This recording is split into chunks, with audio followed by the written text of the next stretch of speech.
घोटकी में chief justice Sindh high court के हुकुम ते डिस्ट्रिक्ट एंड सेशन जज घोटकी अब्दुल कुद्दुस मेमण घोटकी जो जुडिशियल कॉम्प्लेक्स जे समूरन जज साहिबान ऐं डिस्ट्रिक्ट बार जे वकीलनि सां गॾु copy east one window branch जो रिबन कटे इफ़्तिताह कयो।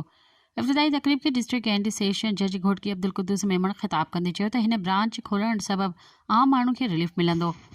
हिकु जाइ तां नकल कॉपी वठी सघंदा। डिस्ट्रिक्ट एंड सेशन जज घोटकी अब्दुल कुद्दुस मेमण जो वधीक चवणु हो त अदलिया अवाम खे वधि में वधि सहूलियत मुहैया करण जो सोचे रही आहे। इफ़्तिताही तकरीब में सिंध बार काउंसिल जो मेंबर एडवोकेट अब्दुल रज़ाक महर, लियाकत अली मुलाणो, अली असगर पनिहार, मुश्ताक अहमद अब्बासी, सेशन जज घोटकी जो PA माजिद कोरी ऐं ॿियनि शिरकत कई। मज़ीद ख़बरनि ऐं तफ़सीलात लाइ विज़िट कयो असांजी वेबसाइट www.awamiNewsHD.com ऐं ॾिसंदा रहो अवामी न्यूज़ HD।